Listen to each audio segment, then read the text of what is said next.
이스라엘 백성들이 눈이 왜곡이 됐어요. 없는 것만을 바라봤어요. 하나님이 주신 걸 바라보는 게 아니라 없는 것만을 바라보고 그들의 소망은 하나님이 아니라 그들 눈에 보이는 것에 소망을 두고 있었어요. 눈에 보이는 게 없는데 무슨 소망이 있겠습니까? 원망만 하고요, 좌절만 합니다. 그렇게 보이기 때문에 그런 기도를 하게 됩니다. 하지만 우리가 예수님 안에 거하며 주님 안에 거하면 우리의 눈은 달라집니다.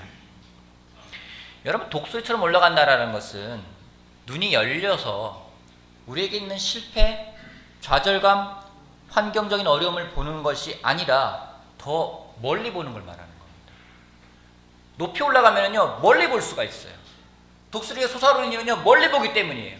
시력도 정말 좋아요.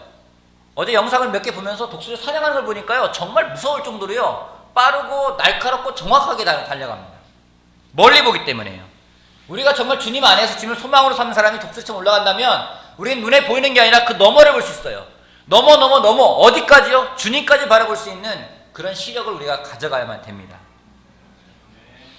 독수리는 바람을 즐깁니다. 폭풍우가 불어도요 독수리는 폭풍우를 즐긴대요. 바람이 세차게 불면요 그 세찬 바람도 즐기면서 탄다고 합니다. 예전에 저희 안면도에 저희 닭을 키워본 적이 있습니다. 많은 걸 키워봤어요. 닭도 뭐 토끼도 키워보고 많이 키워봤는데 닭적인 닭을 키워놓잖아요. 바람 불고 막 비 올라오잖아요. 얘들이 장난이 아니 난리가 나요. 막 어디 막 꼿꼿하게 소리 지르고 어디 구석에 가 있고 조금만 뭐 난리를 치거나 뭐 조금만 하면 막 도망다니고 난리가 나요.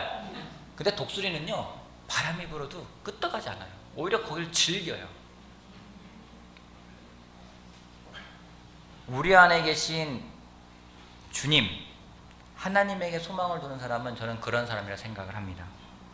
우리와 함께 계시는 주님을 바라보기 때문에 내 안에 있는 주변에 있는 환경, 처지, 여건이 대한 두려움이 사라져버리는 겁니다.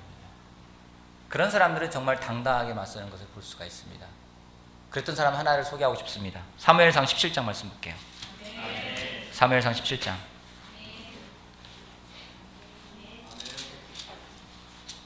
다윗입니다. 다윗이 골리앗을 두고 하는 말이 있습니다. 다윗이 골리앗에게 아주 놀랍게 외칩니다. 45절부터 47절까지 우리 가운데 다윗처럼 용맹하고 아주 쩌렁쩌렁한 목소리를 갖고 있는 사람이 누굴까요? 누굽니까? 추천 한명 해주세요. 누구요? 종화형이요? 갑자기 확신이 없어지지? 예, 우리 김종화 형제 다윗처럼 사무엘상 17장 45절부터 47절까지 한번 읽어주실래요? 그러자 다윗이 블레셋 사람에게 말하였다부터 사투리 쓰면 안 되고요. 네. 자, 너는부터 자, 읽어보세요. 힘차게. 너는 칼을 차고. 그러면 안 돼요. 이렇게. 앞에 골리앗이 있는데 너는 칼을 차고 이렇게 하면 안 되잖아요. 네. 정말 내가 골리앗을 맞서는 생각에서 한번 읽어주실래요? 너는 칼을 차고 창을 메고 총을 들고 나에게 나왔으나 나는 내가 모욕하는 이스라엘 군대의 하나님 곧 만군의 주님의 이름을 의지하고 너에게로 나왔다. 주님께서 너를 나의 손에 넘겨주실 터이니 내가 오늘 너를 서서 내 머리를 베고 블레셋 사람의 죽음을 모조리 공중의 새와 땅의 들짐승에게 답으로 주어서 온 세상의 이스라엘 하나님을 알게 하겠다. 또 주님께서는 칼이나 창 따위를 치셔서 구원하시는 것이 아니라는 것을 여기에 모인 이 온 무리가 알게 하겠다. 전쟁에서 이기고 지는 것은 하나님께 달린 것이다. 주님께서 너희를 모조리 우리 손에 넘겨주실 것이다. 아멘. 여러분, 이걸 읽으면서 여러분이 느끼는 감정은 어떤 겁니까? 다윗의 뭐가 느껴집니까? 배짱, 용기, 믿음. 여러분, 다윗이 허세예요? 우리 가운데 그런 사람 있죠? 허세 있는 사람 있죠? 허세가 아주 강한 사람들이 있습니다. 다 할 것 같아요. 아주 멋있게, 괜찮아. 다윗이 골리앗이 있는데 막 두려운데 허세 부리면서 야, 너 같은 거는 정말 나한테 한 주먹도 안 돼. 막 이게 아니잖아요. 너는 나한테 정말 스쳐도 한 방이야. 뭐 이런 거 아니잖아요. 느끼는 건 뭐냐면요, 블레셋 사람 그 골리앗에게 이야기하는데 진짜인 거예요. 왜요? 진짜 그렇게 믿으니까요. 다윗은 하나님을 바라보았기 때문에 골리앗 네가 난 덤벼도 내가 두렵지가 않다. 너는 칼과 창을 가지고 오지만은 나는 만군의 주 여호와 이름을 가지고 내게는 나간다고 이야기하고 있어요. 이거 허세가 아닙니다. 진짜로 믿었기 때문에 그렇게 되는 겁니다. 여러분, 진짜 믿으면은요 관점이 달라져요. 예수님 안에 거하면서 예수님을 바라본다면은 우리의 관점은 달라지게 되어 있습니다. 진짜로 믿으면 달라집니다. 찾지 않겠지만 여러분, 요셉이 형들에게는 반응을 모을 수 있습니다. 형들이 요셉을 노예로 팔았어요. 하지만 그가 시간이 지나서 형들이 왔을 때 여러분 얼마나 마음에 쓴 마음이 있겠습니까? 형들 정말 내가 다 나를 배신했지, 나를 노예로 팔 수 있어, 어떻게 형도 아냐, 다 죽여버리고 싶었을 것 같아요. 근데 형들이 왔을 때 그가 하는 고백이 뭔지, 나를 이곳에 보낸 분은 하나님이라고 이야기하고 있어요. 형들 나를 팔아넘긴 게 아니라 하나님이 이 자리에 있게끔 하기 위해서 나를 이 자리에 불렀다고 요셉이 고백하고 있어요. 요셉은 하나님을 본 사람들입니다. 하나님을 본 사람들은 그 관점이 바뀝니다.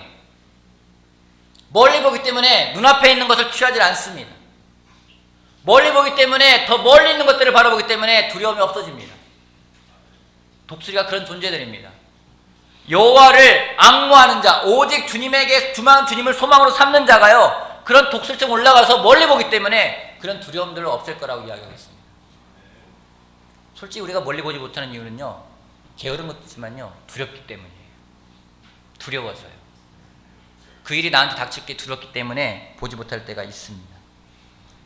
멀리 보지 못하기 때문에 당장 눈앞에 있는 걸 보던가 아니면 뒤를 바라보면서 마음에 쓴마음을 가져갑니다. 용서도 안 됩니다.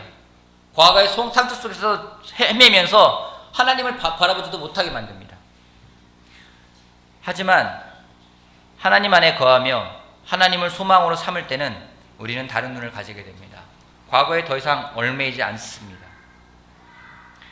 어쩌면 오늘 말씀은 땅을 보며 닭처럼 살아가고 있는 우리들에게, 불평만 속에 살아가는 우리들에게, 두려움 속에 살아가는 우리들에게 주님을 바라보면서 주님을 소망으로 삼으며 진정 우리의 본능인, 우리의 본성인 그 독수리의 본성을 되찾길 바라는 이사야의 도전이라 저는 확신합니다. 이스라엘 백성들이 겪는 문제는요, 진짜 문제는 뭐냐면요, 신앙적인 문제였었어요. 그들에게 의심이 생겼어요. 포로 생활을 계속하면서 의심이 생겼어요. 정말 내가 다 돌아가는 걸까? 다시 예루살렘 돌아가는 걸까? 다시 성벽을 재건하고 성전을 재건할 수 있을까? 의심이 생겼어요. 하나님에 대한 의심이 생겼어요. 하나님이 살아계신다는데 이게 뭐지? 나는 열심히 했는데 이게 뭐지? 다 버렸는데 이게 뭐지? 하나님 우리를 버리셨나? 하나님이 나를 미워하시나? 정말 살아계신 게 맞나? 그들의 삶 속에 파묻히다 보니까 그들의 눈이 왜곡되어 버린 거예요. 우리가 이런 물을 범할 때가 있습니다. 여러분, 우리의 경험이라는 게 정말 무서워요. 우리의 경험에 비추어서 하나님은 이런 분이라 생각할 때가 있어요. 아, 내가 열심히 기도하면 나한테 뭔가를 주시는 분. 아, 내가 정말 잘못하면 나한테 벌만 주시는 분. 맞는 말이기도 해요. 하지만 우리의 경험에서 비추어서 하나님을 그렇게 받아보면은 잘못을 저지를 확률이 높습니다. 잘 되면 사랑의 하나님이고요, 안 되면은 정말 하나님도 아니에요. 그런 삶을 살면 안 된다는 거죠. 이렇게 살아가면은요, 평생 갈등하며 살아갈 겁니다. 하나님에 대한 진정한 믿음과 올바른 관점이 없으면은 평생 갈등하며 살아갈 겁니다. 하나님에 대해 가장 잘 표현하고 있는 것은 성경입니다. 성경이 말하는 하나님을 알고 내 삶을 하나님 말씀에 비춰본다면 우리는 진정 하나님을 올바르게 보며 주님을 우리의 소망으로 삼을 수 있을 거라 저는 확신합니다. 하나님이 나와 함께 하시는데 나한테 왜 이런 일이 일어나는 겁니까? 이런 질문을 던진다면요, 하나님은 답을 우리에게 주실 거예요. 하지만 하나님 정말 저랑 함께 하는 거 맞습니까? 내가 뭘 잘못한 겁니까? 그런 식으로 한다면요, 매일 갈등 속에 살아가는 삶을 살아갈 거라 저는 생각을 합니다. 하나님 도대체 왜 이런 일이 일어나는 겁니까? 정말 믿음을 가져갈 때 준 답은 그겁니다. 오직 여호와를 주님을 소망으로 삼는 사람에게는 독수리가 날개치면서 올라가는 것 같은 새로운 힘을 줄 거라고 이야기를 하고 있습니다. 우리의 소망은 하나님이 되어야 됩니다. 우리가 바라보는 것은 하나님이 되어야 됩니다. 우리가 가져가는 기대하고 우리가 희망하는 것은 하나님이 되어야 합니다. 다른 것이 소망이 되면은요, 피곤하고 지칠 겁니다. 피곤하십니까? 저 요즘 피곤했어요. 며칠 피곤했어요. 집 문제 때문에 피곤했어요. 무기력함을 느끼십니까? 답답하신 분 계십니까? 뭔가가 이렇게 그러잖아요. 어르신들 뭔가 뭉쳐서 돌아다니는 것 같다고 답답함을 느끼시고, 희망도 없고 2017년 계획도 없고 꿈도 없고 절망적이고 남편에 대한 기대도 없고 아내에 대한 희망도 없고 자녀에 대해서도 네 길은 네가 살아라. 뭔가 피곤하고 집에 들어오면 피곤해. 집에 들어오면 피곤해. 누우면 피곤해. 자도 피곤해. 일어나도 피곤해. 여러분, 저도 느꼈습니다. 피곤하다면 다시 한번 우리가 생각해 봐야 됩니다. 내가 무엇을 소망으로 삼고 있는지. 세상에 소망을 두면요, 피곤할 거예요. 성경은 이야기합니다. 젊은이도 피곤하고 장정들도 맥없이 쓰러질 거라고 이야기합니다. 세상은 그런 곳입니다. 하지만 하나님을 소망으로 둘 때 성경은 약속하고 있습니다. 새로운 힘을 주실 거라고. 지치지도 피곤하지도 않을 거라고 이야기하고 있습니다. 정말 그래요. 주님을 소망으로 두면요, 피곤하지가 않아요. 주님을 소망으로 두고, 여러분 그렇지 않습니까? 아침에 콰이트 하면서 주님을 소망으로 두고 성경 말씀을 읽으면서 주님을 소망으로 둘 때는요, 막 뭔가 다 할 것 같아요. 그러다가 딱 눈에 보이는 게 소망이 될 것 같은 생각이 들면은요, 그 다음부터는 확 피곤해지고 무기력해져요. 분명 아침에 좋았는데 왜 그러지? 근데 성경 읽을 때 좋았는데 왜 눈만 뜨면은 왜 피곤하지? 그건 뭔가 우리가 소망을 두고 있는 것이 무엇인지를 다시 한번 돌아봐야 됩니다. 저는 여러분에게 부탁드립니다. 여러분, 오직 주님을 소망으로 삼읍시다. 주님에게 우리의 기대를 걸고요, 주님이 우리의 희망이 되고요, 주님이 우리의 꿈이 되기를 바랍니다. 그때 우리는요, 독수리의 본능을 찾아갈 겁니다. 영상을 하나 봤는데요, 사냥꾼의 엽총에 맞아가지고 독수리가 어릴 때 나는 것을 못 날랐어요. 이 독수리를 10년을 치료하고 이렇게 보호했습니다. 독수리가 다시 10년이 지나가지고 창공을 날게끔 훈련을 했어요. 계속 야성의 본능을 찾게끔 하게 사냥하는 것도 찾아주고요, 계속 날게 했어요. 근데 이 독수리가 그냥 날지 못하니까 패러글라이딩을 딱 타고 산에서 독수리를 앉히고 눈을 가리고 그리고 패러글라이딩으로 딱 날니까요, 독수리가 바람을 느끼니까요, 그 날개를 펴고요, 날 자세를 취해요. 근데 눈에 있는 걸 벗겨주고요, 멀리 바라보게 하니까요, 독수리가 날아가요. 진짜 자유롭게 날더라고요. 원래 독수리는 그런 거예요. 우리도 그거예요. 눈을 가리면은요, 독수리가 아무것도 못해요. 보질 못하니까. 근데 눈을 여는 순간 독수리가 날개치며 날아가요. 사탄은요, 우리 눈을 자꾸 가려요. 멀리 못 보게 만들어요. 우리의 시력을 0.1로 만들어놔요. 막 가까이 봐야지만 되는 거예요. 근데 하나님을 소망으로 삼는 사람은요, 멀리 볼 수 있는 사람이에요. 멀리 보기 때문에요, 정말로 더 가까이 있는 것들은 중요하지가 않은 거죠. 생각해 보십시오. 여러분, 독수리가 닭장에서 모이 쪼아 먹고 있어요. 어울리지가 않아요. 우리에게 그런 삶은 어울리지가 않는 사람들입니다. 우리들에게 어울리는 옷이 있습니다. 그 옷을 입고 살아가야만 됩니다. 주님을 소망으로 두는 여러분이 되길 바라겠습니다. 아멘. 근데 한 가지 재밌는 게 뭐냐면요, 우리가 주님에게 소망을 두고 갈 때 하나님은 그 진짜 소망을 뒀는지 안 소망을 뒀는지 꼭 테스트 하신다는 겁니다. 참 재밌는 분이세요. 우리가 잘 아는 예가 있습니다. 아브라함이 하나님에게 소망을 받고 하나님을 소망으로 두었고 하나님의 약속을 따라 살아갔습니다. 그는 멀리 봤습니다. 당장 나한테 자식은 없지만 하나님이 보여주었기에 내 후손이 하늘의 별처럼 바닷가의 모래알처럼 많을 거라고 그는 멀리 봤습니다. 그러기에 그는 흔들리지 않고 나아갈 수 있었습니다. 하나님이 주신 소망이었고요. 그는 그 소망을 붙들고 나아가며 하나님을 바라보고 왔습니다.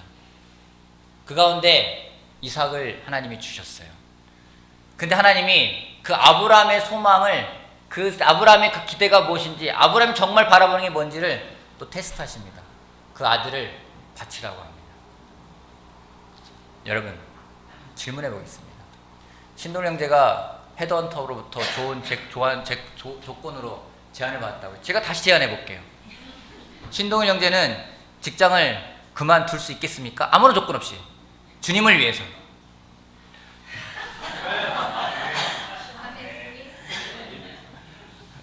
고민이 깊어지죠. 김대현 형제 어때요? 주님이 이제 너 그동안 일하느라 수고했는데 이제 내일 해야 되지 않겠냐? 여러분, 굉장히 도전이에요. 저는 여러분에게 부탁드리고 하고 도전하고 싶습니다. 2017년이 다가옵니다. 여러분, 2017년 주님을 바라보면서 다시 한번 주님과 대가 계산 한번 해보십시오.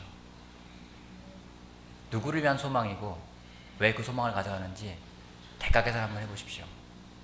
우리가 대가 계산하지 않으면요, 하나님이 대가 계산하실 거예요. 이삭을 바쳐봐라.